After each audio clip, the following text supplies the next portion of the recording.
जय हिंद साथियों, welcome to my YouTube channel. कैसे हैं आप? उम्मीद करता हूं आप सभी अच्छे होंगे और आप सभी की परीक्षा की तैयारी बहुत ही अच्छा चल रहा होगा।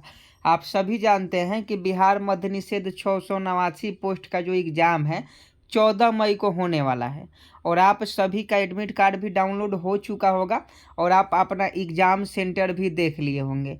बहुत सारे बच्चे का एग्ज़ाम सेंटर जो है गृह जिला में दिया है, होम सेंटर है। बहुत सारे बच्चे का जो एग्ज़ाम सेंटर है वो बगल के ज़िला में दिया है। तो ये आपकी गलती है। अगर आप लेट से फॉर्म अप्लाई किए होंगे तो आपका एग्ज़ाम सेंटर आपके ज़िला में देगा ही नहीं, समझे कि नहीं? क्योंकि आपके ज़िला की कैपेसिटी अगर 400 बच्चे की एग्ज़ाम कराने की है, तो अगर आप 401 नंबर फॉर्म अप्लाई किए हैं तो आपको अलग सेंटर देगा, आपको अलग डिस्ट्रिक्ट में देगा, समझे कि नहीं? तो परेशान ना हो, एग्ज़ाम की तैयारी करें और परीक्षा में अच्छा प्रदर्शन करें। आज का क्लास हम लोग का साइंस का बहुत ही महत्वपूर्ण क्लास होने वाला है, तो आप सभी इस वीडियो में शुरू से लेकर अंत तक बने रहिएगा। देखिए, आज का पहला क्वेश्चन है कि अंतरिक्ष विभाग की स्थापना कब हुई थी। 1 नंबर प्रश्न का 4 ऑप्शन है, चारों में से जो भी सही है वो आप सही सही जवाब बताएं कि अंतरिक्ष विभाग की स्थापना कब हुई थी। देखिए, एक का अगर आप ऑप्शन भी 1972 बता रहे हैं तो आपका बिल्कुल राइट आंसर है। अंतरिक्ष विभाग की जो स्थापना है 1972 ईस्वी में किया गया था। तो ये क्वेश्चन अगर मद्य निषेध के एग्जाम में पूछे कि कब किया गया था तो क्या बताइएगा? ऑप्शन बी यानी 1972 will be right answer. Next प्रश्न 2 नंबर देखिए कि अंतरिक्ष में जाने वाली प्रथम महिला कौन थी। ये भी क्वेश्चन पूछा जाता है। देखते हैं कितने बच्चे इस प्रश्न का सही सही जवाब बताते हैं कि अंतरिक्ष में जाने वाली प्रथम महिला है। तो 2 का अगर आप ऑप्शन सी वैलेंटीना तेरेस्कोवा बता रहे हैं तो आपका बिल्कुल राइट आंसर है। ये क्वेश्चन कई बार आपके ये अलग अलग एग्जामों में बिहार के पूछा गया है और आगे भी पूछा जाएगा, इसलिए आप लोग याद रखिएगा कि अंतरिक्ष में जाने वाली प्रथम महिला कौन थी। वैलेंटीना तेरेस्कोवा थी। तो ये आपका ऑप्शन सी जितने भी दोस्त बता रहे हैं उनका बिल्कुल करेक्ट है। अगला प्रश्न देख लीजिए 3 नंबर की सोडियम का प्रतीक क्या है। सोडियम का सिंबल बताना है, सिंबल ऑफ सोडियम। तो आप पढ़े होंगे तत्व और उनका प्रतीक, तत्व और उनका एलिमेंट और सिंबल आपने पढ़ा होगा। तो फटाफट बताइए कि सोडियम का प्रतीक क्या है। तो देखिए, सोडियम का जो प्रतीक होता है वो क्या होता है, तो Na होता है। Na जो होता है सोडियम का प्रतीक होता है, समझे कि नहीं? तो Na आपका बिल्कुल राइट आंसर हो जाएगा। वही Na में Cl लगा दीजिएगा तो NaCl हो जाएगा, सोडियम क्लोराइड हो जाएगा, जिसे साधारण नमक के नाम से जाना जाता है। तो सोडियम का प्रतीक आपका Na होता है। आगे देख लीजिए, Au, Ag, Cu तथा Fe में सबसे अधिक तन्य कौन है। ये सभी तत्व का सिंबल है। Au है, Ag है, Cu है, Fe है। Cu माने कॉपर होता है, Fe माने फेरस होता है। तो सबसे अधिक तन्य कौन है, तो तन्य धातु आपको बताने हैं। सभी धातु है। 4 नंबर प्रश्न में जितने भी सिंबल दिए गए हैं तत्व के वो सभी धातु हैं। तो इनमें से तन्य सबसे कौन होता है, तो आप सभी जानते हैं कि Au जो होता है, Au ये सबसे ज़्यादा तन्य होता है, समझे कि नहीं? तन्य आघातवर्ध होता है। तो 4 का अगर आप ऑप्शन ए बता रहे हैं तो आपका बिल्कुल सही है। 5 नंबर क्वेश्चन का सही सही जवाब बता कि कैरेट में कितना शुद्ध सोना पाया जाता है। 18 कैरेट में, सॉरी क्वेश्चन ध्यान से पढ़िए कि 18 कैरेट में कितना शुद्ध सोना पाया जाता है। तो देखिए, 18 कैरेट में 75% शुद्ध सोना पाया जाता है और 25% उसमें पीतल या तांबा का मिश्रण आता है। तो अगर क्वेश्चन पूछे आपके एग्जाम में कि 18 कैरेट में कितना परसेंट शुद्ध सोना पाया जाता है, तो 75% शुद्ध सोना पाया जाता है। 6 नंबर का क्वेश्चन देखिए कि डायनेमाइट में मुख्य रूप से होता है। डायनेमाइट में मुख्य रूप से क्या होता है, तो डायनेमाइट में मुख्य रूप से नाइट्रोग्लिसरीन होता है। नाइट्रोग्लिसरीन जो होता है डायनेमाइट में मुख्य रूप से होता है। ये क्वेश्चन पूछता है और कमेंट बॉक्स में आप हमें ज़रूर बताइएगा कि डायनेमाइट का आविष्कार किसने किया। ये क्वेश्चन आप हमें कमेंट बॉक्स में बताइएगा कि डायनेमाइट का आविष्कार किसने किया। और नाइट्रोग्लिसरीन जो है ये डायनेमाइट का मुख्य रूप होता है। तो इसका सही जवाब ऑप्शन बी हो जाएगा। आगे देखिए 7 नंबर और फटाफट छाप दीजिए कि सिंदूर किसे कहते हैं, जिसे भखरा का भी कहा जाता है। भखरा या सिंदूर, सभी के घरों में सिंदूर होगा और सिंदूर सभी लोग देखे होंगे। तो फटाफट बताइएगा कि सिंदूर जो है किसे कहते हैं। तो 7 का अगर आप ऑप्शन बी HGS बता रहे हैं HGS को, तो आपका बिल्कुल सही जवाब हो जाएगा। इसका मतलब क्या होता है कमेंट बॉक्स में बताइएगा कि HGS का मतलब क्या होता है, यानी इसका तत्व का नाम बता दीजिए कौन सा तत्व है। आगे देखिए एफी रासायनिक प्रतीक है फेरस जिसे हम लोग बोलते हैं। तो ये तो बच्चा बच्चा जानता है कि एफी रासायनिक प्रतीक लोहा का होता है। तो 8 का क्या हो जाएगा, ऑप्शन बी हो जाएगा। अगर आप नहीं जानते हैं तो जान लीजिए, एफी रासायनिक प्रतीक होता है लोहा का होता है। आगे देखिए 9 नंबर की अंतरिक्ष में प्रवेश करने वाली प्रथम भारतीय महिला कौन थी। I am waiting for your answer. इस पर स्टार लगा लीजिएगा, बहुत ज़्यादा इंपॉर्टेंट है कि अंतरिक्ष में प्रवेश करने वाली प्रथम महिला कौन थी। जल्दी से छाप दीजिए। 9 का अगर आप ऑप्शन है कल्पना चावला बता रहे हैं तो आपका बिल्कुल राइट आंसर है। अंतरिक्ष में प्रवेश करने वाली प्रथम महिला जो थी वह कल्पना चावला थी। तो कल्पना चावला आपका बिल्कुल राइट आंसर हो जाएगा। 10 नंबर क्वेश्चन का सही सही जवाब बताए कि चंद्र तल पर मनुष्य को उतारने वाला प्रथम अंतरिक्ष यान है। चंद्र तल पर मनुष्य को उतारने वाला प्रथम अंतरिक्ष यान कौन सा है। तो 10 का सही सही जवाब बताए कि चंद्र तल पर मनुष्य को उतारने वाला प्रथम अंतरिक्ष यान कौन सा है। तो अपोलो 11 है। अपोलो 11 अगर आप 10 का अगर आप ऑप्शन बी बता रहे हैं अपोलो 11, तो आपका बिल्कुल करेक्ट है कि चंद्र तल पर मनुष्य को, चंद्र तल पर यानी चंद्रमा के सतह पर मनुष्य को उतारने वाला प्रथम अंतरिक्ष यान कौन था। तो ये आपका अपोलो 11 था। तो अपोलो 11 जितने भी दोस्त बता रहे हैं यानी ऑप्शन बी अगर आप बता रहे हैं तो आपका बिल्कुल करेक्ट है।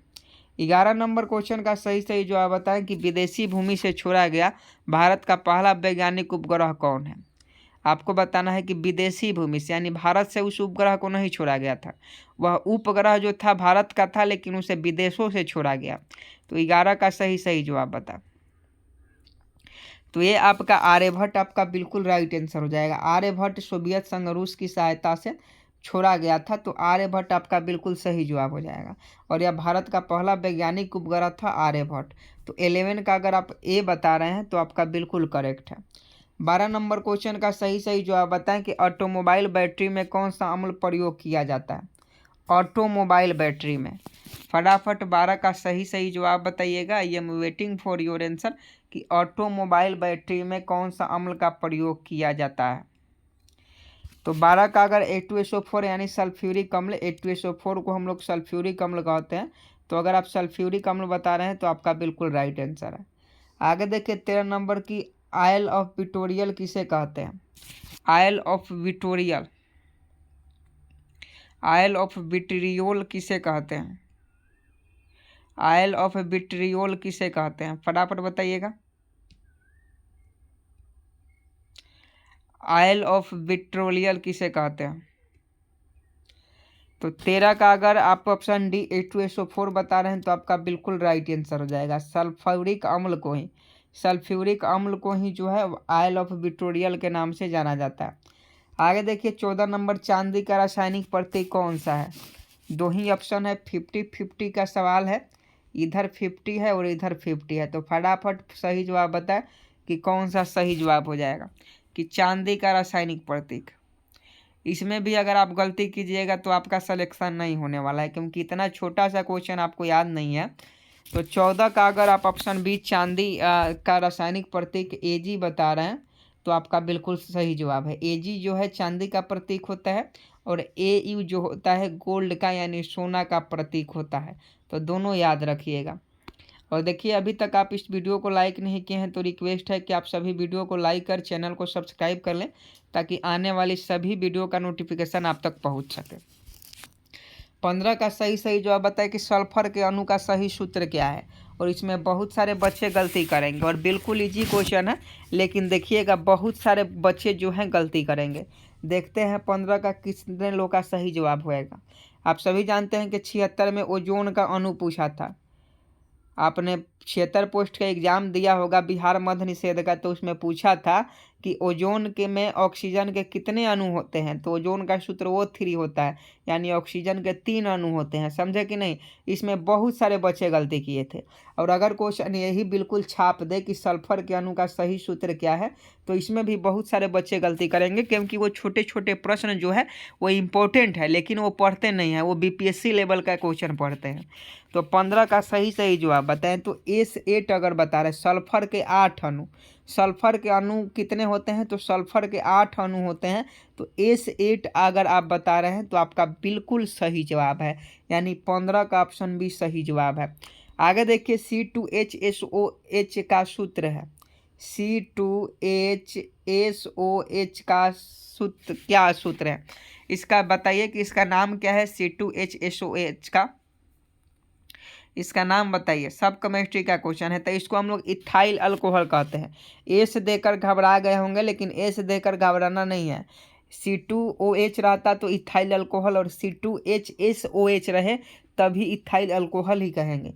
तो 16 का एक कार्बोक्सिल समूह का है, OH जो है अल्कोहल ग्रुप का होता है। समझे कि नहीं? तो ऑप्शन है इथाइल अल्कोहल आपका बिल्कुल करेक्ट हो जाएगा। आगे देखिए कि डाइक्लोरोमीथेन बाजार में किस नाम से पाया जाता है। देखते हैं कितने बच्चे इस प्रश्न का सही जवाब देते हैं। अगर मान लीजिए 14 तारीख को यही क्वेश्चन आपके एग्जाम में रहे तो क्या करते? फटाफट छाप दीजिए कि डाइफ्लोरोमीथेन बाजार में किस नाम से जाना जाता है। तो ये फिर ऑप्शन ए अगर आप बता रहे हैं, बहुत सारे लोग का गलती है, लेकिन ऑप्शन ए जितने भी बता रहे हैं उनका सही है। फिरियान 12 के नाम से, फिरियान 12 के नाम से डाइफ्लोरोमीथेन को जाना जाता है। तो ऑप्शन है बिल्कुल राइट आंसर है।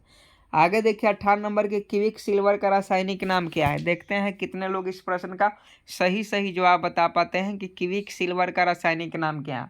I am waiting for your answer कि क्विक सिल्वर का रासायनिक नाम क्या है। फटाफट इस प्रश्न का सही जवाब बताएं कि क्विक सिल्वर का रासायनिक नाम क्या है। तो ये पारा है, क्विक सिल्वर का रासायनिक नाम पारा है। अगर पारा ऑप्शन में नहीं रहे और पारद रहे तो पारद आपका बिल्कुल राइट आंसर हो जाएगा। पारद कहिए या पारा कहिए, तो क्विक सिल्वर याद रखिएगा। याद रहेगा ना? कमेंट बॉक्स में बताइए। आगे देखिए 19 नंबर के निम्नलिखित में सबसे भारी धातु है। तो भारी धातु की हम लोग बात करें तो यूरेनियम होता है। यूरेनियम जो होता है सबसे भारी धातु होता है। आगे देखिए पीतल तांबा जर्मन सिल्वर में कौन सबसे सब में पाया जाता है। 20 का सही जवाब बताएं कि पीतल तांबा जर्मन सिल्वर में कौन सब में पाया जाता है। तो देखिए सब में पाने वाला तत्व तांबा है, सभी में तांबा पाया जाता है। तो ऑप्शन बी बिल्कुल राइट आंसर हो जाएगा। आगे देखिए ये भी क्वेश्चन बिहार मद्य निषेध के पिछले एग्जाम में पूछा गया है, और देखते हैं कितने लोग सही जवाब बताते हैं कि जास्ता चढ़ाने की प्रक्रिया में, जास्ता चढ़ाने की प्रक्रिया में लौह चादर किसे से लेपित किया जाता है। आपको बताना है कि जस्तीकरण की प्रक्रिया में लौह चादर को किस में लेपित किया जाता है।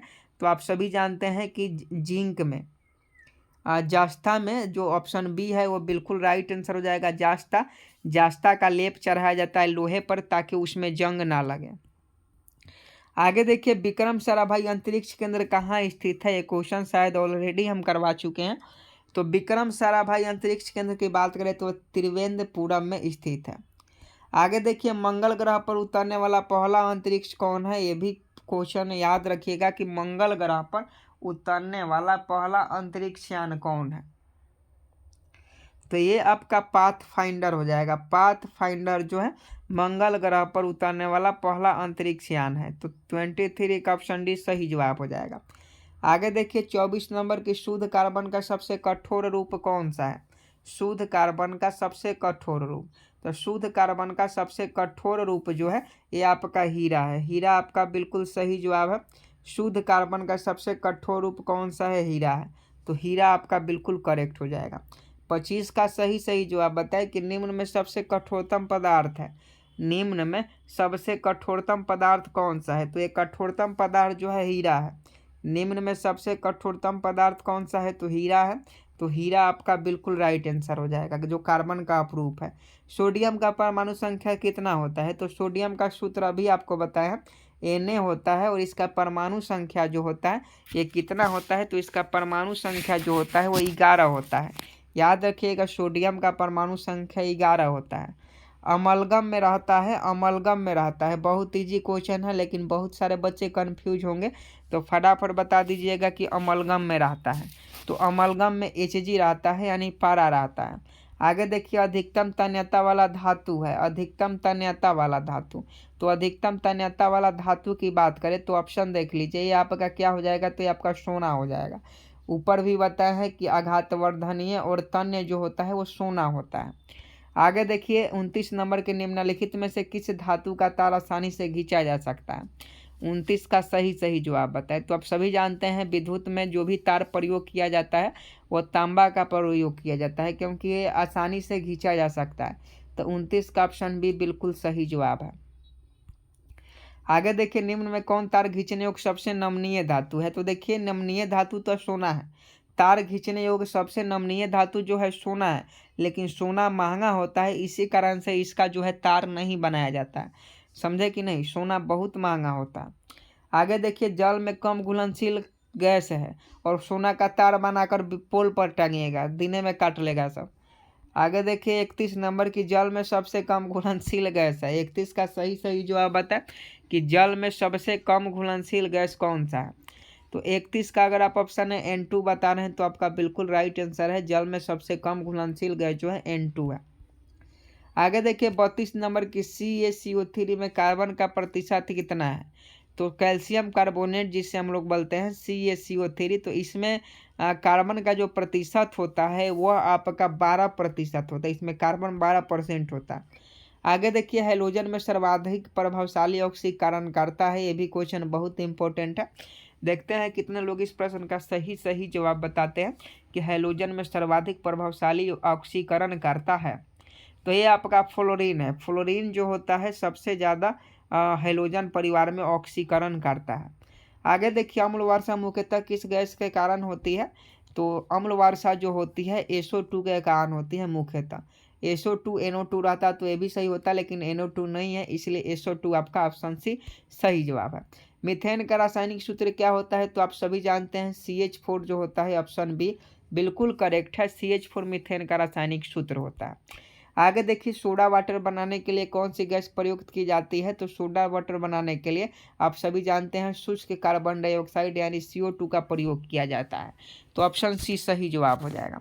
तत्वों का सबसे पहले वर्गीकरण किसने किया। 37 का सही जवाब बताएं कि तत्वों का सबसे पहले वर्गीकरण किसने किया।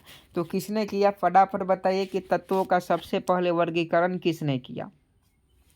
ये आपका न्यूलैंड हो जाएंगे, न्यूलैंड ने तत्वों का सबसे पहले वर्गीकरण किया। आगे देखिए, 38 नंबर की रासायनिक यौगिक का सबसे छोटा संभावी यूनिट है। तो रासायनिक यौगिक का सबसे छोटा संभावी यूनिट कौन सा है। तो ये आपका अणु है, तो अणु आपका सही जवाब हो जाएगा। आगे देखिए, एक परमाणु द्रव्यमान को व्यक्त किया जाता है। तो आप सभी जानते हैं एक परमाणु द्रव्यमान को AMU यानी एटॉमिक मास यूनिट में व्यक्त किया जाता है। तो ऑप्शन सी सही जवाब हो जाएगा। आज का लास्ट प्रश्न होमवर्क के लिए है कि वह सबसे छोटा कण जिसमें उस तत्व के सभी गुण विद्यमान होते हैं। होमवर्क का क्वेश्चन है, सभी लोग इस प्रश्न का सही जवाब होमवर्क में देंगे। और अभी तक हम लोगों ने 40 क्वेश्चन किए, 40 में से आपके कितने क्वेश्चन सही हुए कमेंट बॉक्स में जरूर बताइएगा। और उम्मीद है आप वीडियो को लाइक कर दिए होंगे, और जितने भी दोस्त नए हैं चैनल को सब्सक्राइब कर बेल आइकन को प्रेस कर दें। हमारा यह छोटा सा प्रयास कैसा लगा कमेंट बॉक्स में बताएं। जय हिंद, जय भारत।